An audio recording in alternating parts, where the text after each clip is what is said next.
갈라디아 성경 강해 2장입니다. 진리 첫째 대지 예루살렘 공의에 참석 1절, 둘째 진리를 양보하지 않은 3절, 셋째 진리 파수의 독립성 6절, 넷째 사도 사역의 분담 7절에서 10절, 다섯째 진리의 직행성 11절에서 18절, 여섯째 주와 함께 죽고 주와 함께 삶 19절에서 21절입니다. 1절 14년 후에 내가 바나바와 함께 디도를 데리고 다시 예루살렘에 올라갔노니, 이것은 바울이 제3차로 예루살렘에 올라가 예루살렘 공의에 참석한 것입니다. 14년 후는 갈라디아서 1장 18절에서 24절의 사건 후, 즉 제1차 예루살렘 방문 후 14년이라는 뜻입니다. 바울이 제1차 예루살렘 방문 후 14년 동안 예루살렘에 있는 사도들과 교제하지 않았다는 사실을 밝히는 목적은 바울의 사도직의 독립성을 증명하기 위함입니다. 바울의 제2차 예루살렘 방문은 이방교회에서 구제한 구제금을 예루살렘에 전달하기 위하여 잠시 들렸던 것뿐이고 사도들과 교제하거나 다른 일을 보지 않았습니다. 바나바는 처음부터 독실히 믿고 자기 소유를 팔아 사도들의 발 앞에 둠으로 권위자라는 칭호를 받은 자요, 바울을 예루살렘 교회에 소개하고 안디옥 교회에 모셔온 자고, 안디옥 교회에서 바울과 같이 1년간 성경을 가르친 자입니다.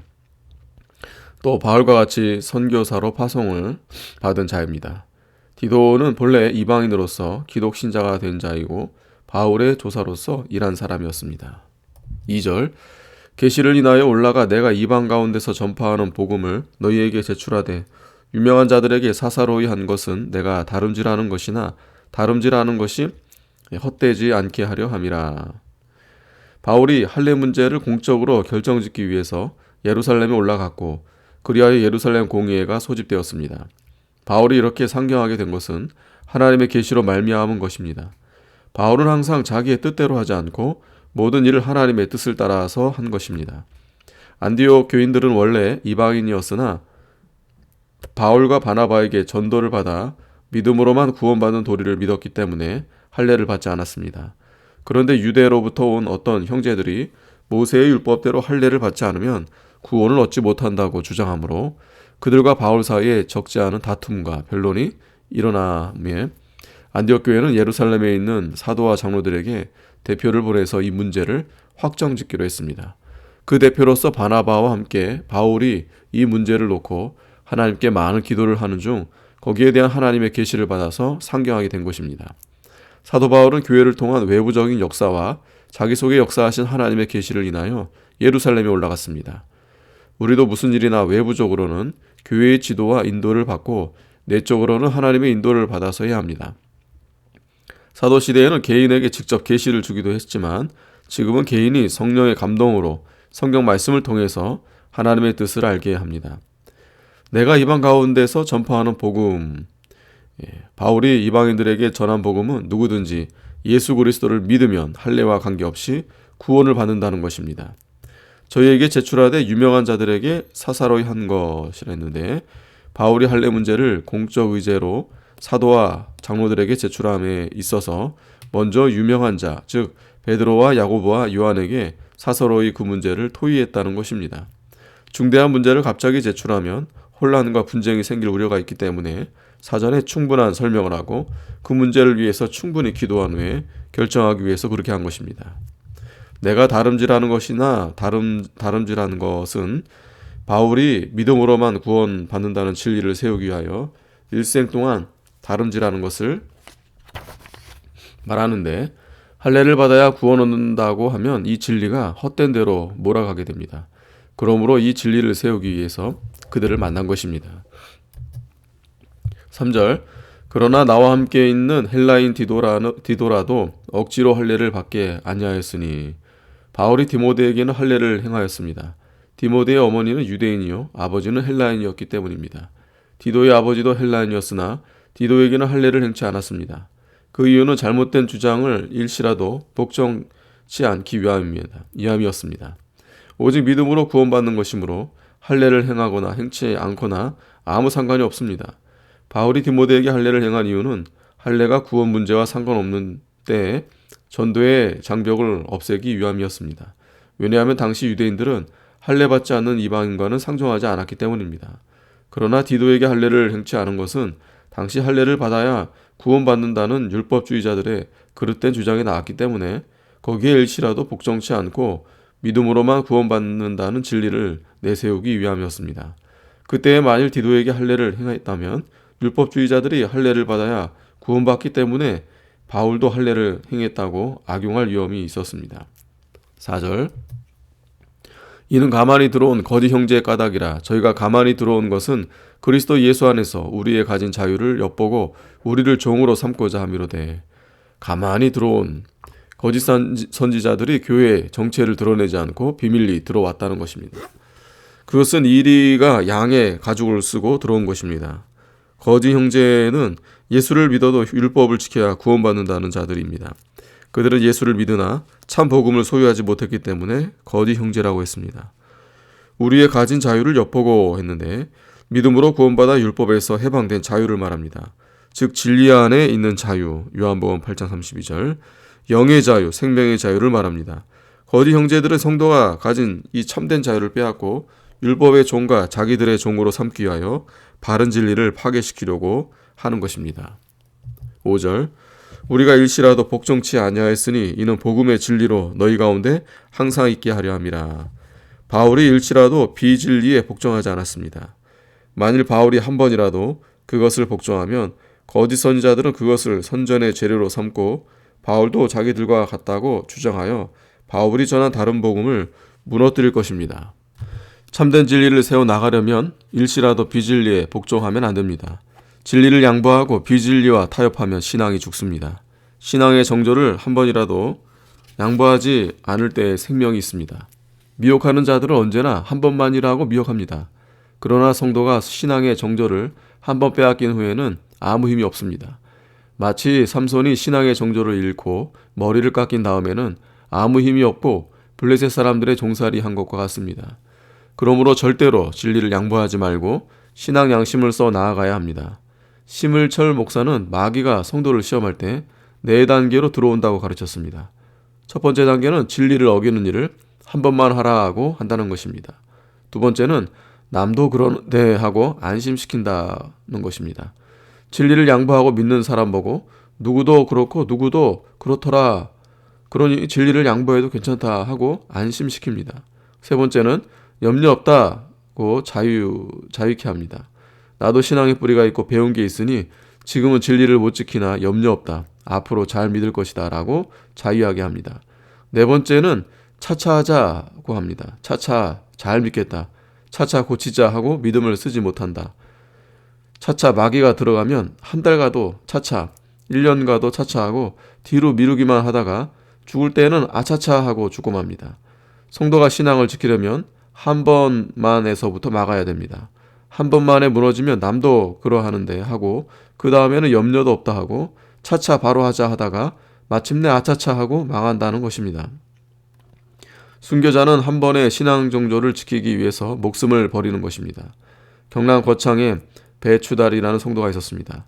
6.25 사변 때 인민군들이 주일날 와서 쌀을 지고 가자고 할 때 주일날이므로 할 수 없다고 대답하자 그러면 개를 끌고 가자고 했습니다. 그것도 주일이라고 못한다고 하니 그러면 지서에 마당을 쓰려고 했습니다. 그것도 할 수 없다고 하자 인민군들이 배추달 성도를 총살시켰다고 했습니다. 그는 주일을 지키는 일을 한 번 양보하지 않으려다가 순교당한 것입니다. 한 번만 말씀을 어기고 이 다음부터는 잘하겠다고 생각하면 마귀에게 속는 것입니다. 6절 유명하다는 이들 중에 본래 어떤 이들이든지 내게 상관이 없으며 하나님은 사람의 외모를 취하지 아니하시나니 저 유명한 이들은 내게 더하여 준 것이 없고 유명하다는 이들은 베드로나 요한, 야고보와 같이 예루살렘에 있는 사도들을 말합니다. 그들은 예수님을 직접 보았고 초대교회의 창설자로 유명한 자들이었습니다. 본래 어떤 이들이든지 내게 상관이 없으며 바울이 사도직을 원 사도들에게서 계승한 것이 아니고 하나님께 직접 받았으므로 바울의 사도직과 그 유명한 사도들과는 상관이 없다는 뜻입니다. 바울의 사도직은 하나님께서 직접 불러서 맡겨주신 것입니다. 하나님은 사람을 외모로 취하지 아니하시나니 유명한 사람이라고 하나님이 더 알아주는 것이 아니고 하나님은 중심을 보십니다. 바른 진리를 믿고 산 신앙으로 나아가는 자를 하나님이 귀중히 보시는 것입니다. 내게 더하여 준 것이 없고 했는데 바울이 사도직과 하나님의 말씀을 하나님께로부터 직접 받았기 때문에 유명한 어떤 사람들이라도 더하여 준 것이 없다는 뜻입니다. 바울이 자기의 사도직과 진리의 독립성을 주장한 것입니다. 바른 진리를 깨달았으면 그것을 절대로 양보하면 안 됩니다. 진리를 바로 깨달은 사람이 많지 않으며 진리대로 바로 믿겠다는 사람도 많지 않습니다. 누가복음 12장 32절에는 적은 무리여 무서워 말라고 했습니다. 계시록 3장 4절에는 흰옷을 더럽히지 아니한 사람이 몇 명만 있다고 했습니다. 일제시대의 노예나 총회적으로 신사참배하는 것이 죄가 아니라고 결의했습니다. 그것을 반대하고 진리를 지킨 사람은 몇 사람뿐입니다. 어느 시대에나 대개는 진리를 양보하면서라도 편하게 쉽게 믿겠다는 사람이 많습니다. 저들은 성경대로 바로 믿으려고 하는 자에게 유명한 사람들이 다 그렇게 하지 않는데 너만 무슨 특별한 예수를 믿느냐고 욱박지르고 핍박합니다. 아무리 유명한 사람이라 해도 진리를 지키는 데 있어서는 상관이 없습니다. 하나님 앞에서 지켜 나아가야 됩니다. 교육자가 진리를 양보하면 첫째, 하나님의 영광이 가리워지고 생명의 역사가 중단되고 다른 사람의 신앙도 죽이고 그 시대를 모두 암흑과 사망의 길로 인도하는 것입니다. 7절 도리어 내가 무할례자에게 복음 전함을 맡기를 베드로가 할례자에게 맡음과 같이 한 것을 보고 베드로는 유대인에게 복음을 전하도록 직분을 맡았고 바울은 이방인 무할례자에게 복음을 전하도록 직분을 맡았습니다. 8절 베드로에게 역사하사 그를 할례자의 사도로 삼으시니가 또한 내게 역사하사 나를 이방인에게 사도로 삼으셨느니라. 베드로에게 역사하셔서 유대인의 사도로 삼으신 하나님이 또한 바울에게 역사하셔서 이방인의 사도로 삼으셨습니다. 맡은 분야는 다르지만 두 사도직의 출처는 한 분 하나님께로 말미암은 것입니다. 9절 또 내게 주신 은혜를 알므로 기둥같이 여기는 야고보와 게바와 요한도 나와 바나바에게 교제의 약수를 하였으니 이는 우리는 이방인에게로 저희는 할례자에게로 가게 하려 함이라. 교제의 약수를 하였다. 유명한 사도인 야고보와 요한도 바울을 하나님께서 사도로 세우신 것과 그가 받은 진리를 인정해주고 이방인 전도를 잘하도록 부탁하면서 교제의 약수를 한 것입니다. 서로 하나님이 맡긴 분야에서 하나님의 일을 행하고 서로 협력해서 도와주고 잘 되기를 원하면서 구원운동을 해나가는 것입니다. 야고보는 주의 동생 야고보입니다. 그 이름이 베드로보다 먼저 기록된 것은 그는 벌써 예루살렘 교회 감독직에 있었으며 권위자였기 때문입니다. 기둥은 건물을 버티고 있는 요긴한 역할을 하는 것이므로 여기서는 초대교회의 중심 인물을 가리킵니다. 10절 다만 우리에게 가난한 자들을 생각하는 것을 부탁하였으니 이것을 나도 본래 힘써 행하노라. 가난한 자를 생각하는 것은 구제하는 일입니다. 이 일을 예루살렘 교회에서 사도 바울에게 부탁했습니다. 이로써 바울의 사도직의 독립성과 전도의 독립성을 인정한 것입니다. 당시 유대 지방에는 흉년으로 인해 가난한 형편이었고 핍박받는 기독교인들은 한층 더 가난과 곤고가 심했습니다. 그러므로 이방 교인들이 때때로 구제 연보를 해서 보내곤 했습니다. 11절 게바가 안디옥에 이르렀을 때 책망할 일이 있기로 내가 저를 면책하였노라. 바울이 베드로를 면책한 사건을 들어서 자기와 베드로 사이는 상하관계가 아니고 완전히 동등의 위치에 있으며 바울의 사도직이 베드로에게 계승받은 것이 아니고 독립적인 것임을 주장하고 있습니다. 안디옥 교회는 이방 선교의 중심지였습니다. 12절 야고보에게서 온 어떤 이들이 이르기 전에 게바가 이방인과 함께 먹다가 저희가 오매 그가 할례자들을 두려워하여 떠나 물러가매. 베드로가 안디옥 교회에 왔을 때 베드로와 바울과 바나바와 기타 유대인들과 안디옥 교인들이 한 자리에 앉아서 음식을 먹고 있었습니다. 이렇게 유대인과 이방인이 한 자리에서 먹게 된 것은 율법에서 해방되어 믿음으로 얻은 자유의 열매입니다. 그때 예루살렘에서 야고보가 보낸 몇 사람이 안디옥에 내려왔는데 그들은 할례파 기독교인들이었습니다. 베드로가 그들에게 무할례자와 함께 먹었다고 비난받을 것이 두려워서 안디옥 교인과 함께 음식 먹지 않은 것처럼 하기 위해 떠나서 물러난 것입니다. 베드로의 이 행위는 분명히 외식이었습니다. 베드로는 전에 이방인이 믿음으로 깨끗게 된다는 계시를 받아서 그대로 행동했고 예루살렘 사도들에게 가서 증거했습니다. 또 예루살렘 공회에서도 할례와 상관없이 믿음으로만 구원받는다는 것을 증거했습니다. 이러한 베드로가 안디옥에서는 그와 반대되는 행동을 취한 것입니다. 13절 남은 유대인들도 저와 같이 외식함으로 바나바도 저희의 외식에 유혹되었느니라. 베드로의 행동을 보고 남은 유대인들과 바울의 동역자인 바나바도 베드로와 같이 돌아 앉았습니다. 그러므로 할례받지 않고 믿는 안디옥 교인들은 우리도 할례를 받아야만 되겠다고 생각하였을 것입니다. 그리하여 바울이 지금까지 전한 믿음으로만 구원받는다는 바른 진리가 무너지게 되었습니다. 14절 그러므로 나는 저희가 복음의 진리를 따라 바로 행하지 아니함을 보고 모든 자 앞에서 게바에게 이르되 내가 유대인으로서 이방을 쫓고 유대인답게 살지 아니하면서 어찌하여 억지로 이방인을 유대인답게 살게 하려느냐 하였노라. 바울이 베드로의 그 행동에 격분하여 즉석에서 그를 책망했습니다. 진리에는 선후배나 노소 관계로 인한 차별이 있을 수 없습니다. 모든 자 앞에서 게바에게 이르되 모든 사람 앞에서 진리를 무너뜨리는 사람은 모든 사람 앞에서 책망하고 진리를 밝혀야 됩니다. 베드로가 유명한 사도이나 그의 체면보다 진리가 큰 것입니다. 내가 유대인으로서 이방을 쫓고 베드로가 할례받지 않은 이방 사람과 함께 먹기도 하고 함께 교제하는 것을 말합니다. 억지로 유대인답게 살게 하려느냐. 베드로의 행동은 이방인을 억지로 유대인답게 살게 하는 행동이었습니다. 이는 그가 이방인과 같이 먹지 않는 것처럼 태도를 취했기 때문입니다.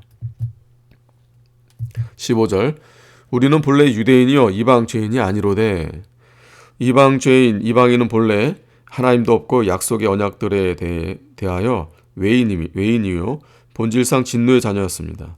이런 의미에서 이방 죄인이라고 했습니다. 유대인은 본래 그런 사람들이 아니었다는 뜻입니다. 16절 사람이 의롭게 되는 것은 율법의 행위에서 나는 것이 아니요 오직 예수 그리스도를 믿음으로 말미암는 줄 아는 거로 우리도 예수를 믿나니 이는 우리가 율법의 행위에서 아니고 그리스도를 믿음으로써 의롭다함을 얻으려 함이라. 율법의 행위로서는 의롭다함을 얻을 육체가 없느니라. 사람이 의롭게 되는 것은 오직 예수 그리스도를 믿음으로 되는 것입니다. 율법의 행위로서는 의롭게 되는 사람이 하나도 없습니다. 사도들이나 모든 성도들도 의롭게 되는 것이 율법의 행위로서가 아니요 그리스도를 믿음으로 되는 것입니다. 17절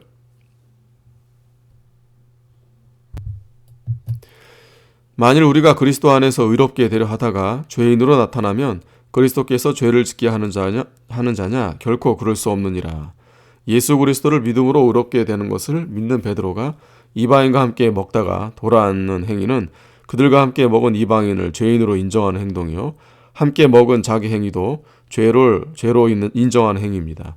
그리스도를 믿는 까닭에 유대인과 이방인이 함께 먹었으니 그 행위가 죄라고 하면 그리스도께서 죄를 짓게 한 결과가 된 것이 아니냐는 말입니다.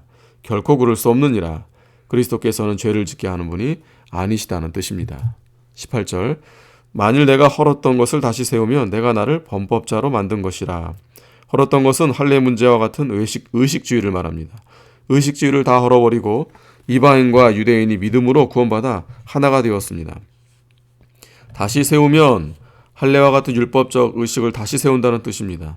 베드로의 행위가 할례와 같은 율법의 의식을 다시 세우는 결과가 되었습니다. 내가 나를 범법한 자로 만드는 것이라 했는데 할례 의식을 폐했는데 다시 할례 의식을 세우게 되면 자기가 자신을 변절자로 만드는 일이요 그 전에 이방인과 함께 먹은 일이 범법한 일로 인정하는 것이므로 자신을 범법한 자로 만드는 것이 된다는 것입니다. 19절 내가 율법으로 말미암아 율법을 향하여 죽었나니 이는 하나님을 향하여 살려 함이니라. 율법적으로 볼 때에는 우리가 다 율법대로 행치 못했으므로 죄인이요 죄값은 사망이므로 우리 죽음을 그리스도께서 대신하신 것입니다. 그러므로 율법을 향해서는 우리가 죽은 자가 되었습니다. 하나님을 향하여 살려 함이니라. 우리들이 하나님의 은혜가 아니면 살 수 없습니다. 우리가 율법적으로 볼 때에는 정죄받고 사형 선고를 받은 죄인이지만 그리스도께서 우리를 대신하여 죽으심으로 우리는 벌써 그리스도와 함께 사형을 받아 죽은 자요 죽은 우리가 예수 그리스도를 믿음으로 우리 영이 그리스도의 생명을 받아 하나님을 향하여 살아난 것입니다. 20절 내가 그리스도와 함께 십자가에 못 박혔나니 그런즉 이제는 내가 산 것이 아니요 오직 내 안에 그리스도께서 사신 것이라. 이제 내가 육체 가운데 사는 것은 나를 사랑하사 나를 위하여 자기 몸을 버리신 하나님의 아들을 믿는 믿음 안에서 사는 것이라. 예수를 믿는 사람들은 그리스도와 함께 십자가에 못 박혀 죽은 자입니다. 하나님께서 내 죄를 인하여 내게 사형 언도를 내리셨는데 그 사형 집행을 예수님께서 대신 받으신 것입니다. 그러므로 예수 그리스도의 죽음은 내 죽음입니다. 그런즉 이제는 내가 산 것이 아니요 오직 내 안에 그리스도께서 사신 것이라. 내가 그리스도의 생명으로 사는 것을 말합니다. 포도나무 가지가 나무에 접붙인 것과 같이 예수 그리스도의 생명과 성도의 생명이 생명적 연합이 되었고 그 생명의 역사로 성도의 영이 사는 것입니다. 믿음 안에서 사는 것, 예수를 믿는 자들의 영이 그리스도 안에서 구속의 세계 안에서 산다는 뜻입니다. 다시 말하면 성도는 하나님의 사랑 안에서 그리스도께서 피 흘려서 구속하여 살려주신 영적 생명으로 산다는 뜻입니다. 내가 육체 가운데 살고 있지만 내 영은 하나님의 사랑 안에서 예수 그리스도의 살과 피를 날마다 먹고 그의 생명에 더욱더 참여하여 그의 형상이 내게 더욱더 이루어지고 그리스도의 생명의 역사가 내게서 더욱 커져 나가고 영이 날마다 살아나가는 것이 믿음 안에서 사는 생활입니다. 21절 내가 하나님의 은혜를 패하지 아니하노니 만일 의롭게 되는 것이 율법으로 말미암으면 그리스도께서 헛되이 죽으셨느니라. 사람이 율법으로 의롭게 된다고 하면 하나님의 은혜가 필요 없고 그리스도의 구속도 필요 없습니다. 뿐만 아니라 하나님의 은혜를 패하는 것이 되고 그리스도께서 헛되이 죽은 것이 되는 것입니다. 아멘.